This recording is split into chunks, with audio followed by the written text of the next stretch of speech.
देश आजाद हो चुका था, तिरंगा लहरा रहा था, लेकिन क्या भारत सच में पूरी तरह आजाद था? क्योंकि एक सवाल अब भी बाकी था, देश की सुरक्षा की कमान आखिर किसके हाथों में होगी? नमस्ते, मैं हूं निशांत। आज थल सेना दिवस पर हम आपको ले चलते हैं उस ऐतिहासिक पल तक जब एक साहसी सवाल ने अंग्रेजों की आखिरी पकड़ भी ढीली कर दी और भारतीय सेना को मिला अपना पहला भारतीय नेतृत्व, लीडरशिप। आजादी के बाद भी भारतीय सेना की कमान अंग्रेज अफसरों के हाथों में थी। आजादी के बाद करीब 1.5 साल तक यह सवाल यूं ही हवा में टंगा रहा, आखिर भारतीय सेना की कमान संभालेगा कौन? उस दौर के प्रधानमंत्री पंडित जवाहरलाल नेहरू का मानना था कि भारतीय अफसरों के पास अभी पूरा एक्सपीरियंस नहीं है, इसलिए कुछ समय तक किसी ब्रिटिश अधिकारी को ही कमांडर इन चीफ बनाए रखा जाए। एक अहम बैठक में यह बात कह दी गई। जैसे ही यह बात पंडित जवाहरलाल नेहरू ने कहा, कमरे का माहौल अचानक भारी हो गया। ज्यादातर लोग खामोश थे, मानो हालात को स्वीकार कर लिया गया हो।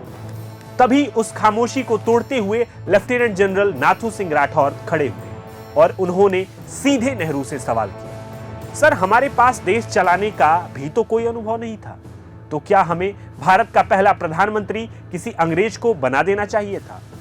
यह सवाल नहीं बल्कि एक चुनौती थी। पूरी सभा सन्न रह गई। लेकिन यही वह पल था जिसने इतिहास की दिशा बदल दी।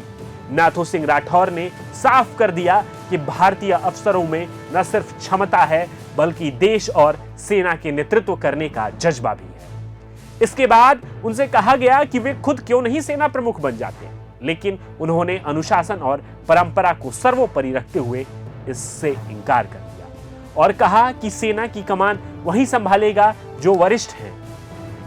उस समय सबसे वरिष्ठ अफसर थे जनरल के.एम. करियप्पा।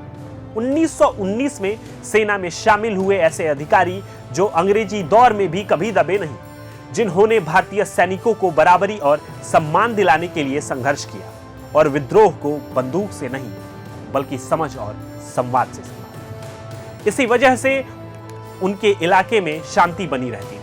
बंटवारे के समय सेना का टूटना उनके लिए गहरा आघात था। अफसर, जवान, हथियार, सब कुछ उनकी आंखों के सामने बट गया, लेकिन इसके बावजूद उन्होंने कर्तव्य नहीं छोड़ा। आखिरकार 15 जनवरी 1949 को वह ऐतिहासिक दिन आया जब के.एम. करियप्पा ने आखिरी British commander in chief general Francis Roy butcher से भारतीय सेना की कमान संभाली और भारत को उसका पहला भारतीय सेना प्रमुख मिला।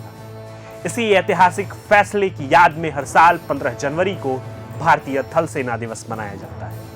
एक ऐसा दिन जो याद दिलाता है कि आजादी सिर्फ झंडा फहराने से नहीं बल्कि नेतृत्व अपने हाथों में लेने से पूरी होती है। इस मौके पर आपको भी भारतीय थल सेना दिवस की हार्दिक बधाई और शुभकामनाएं। प्रभातखबर.com, विश्वास वही, रफ्तार नहीं।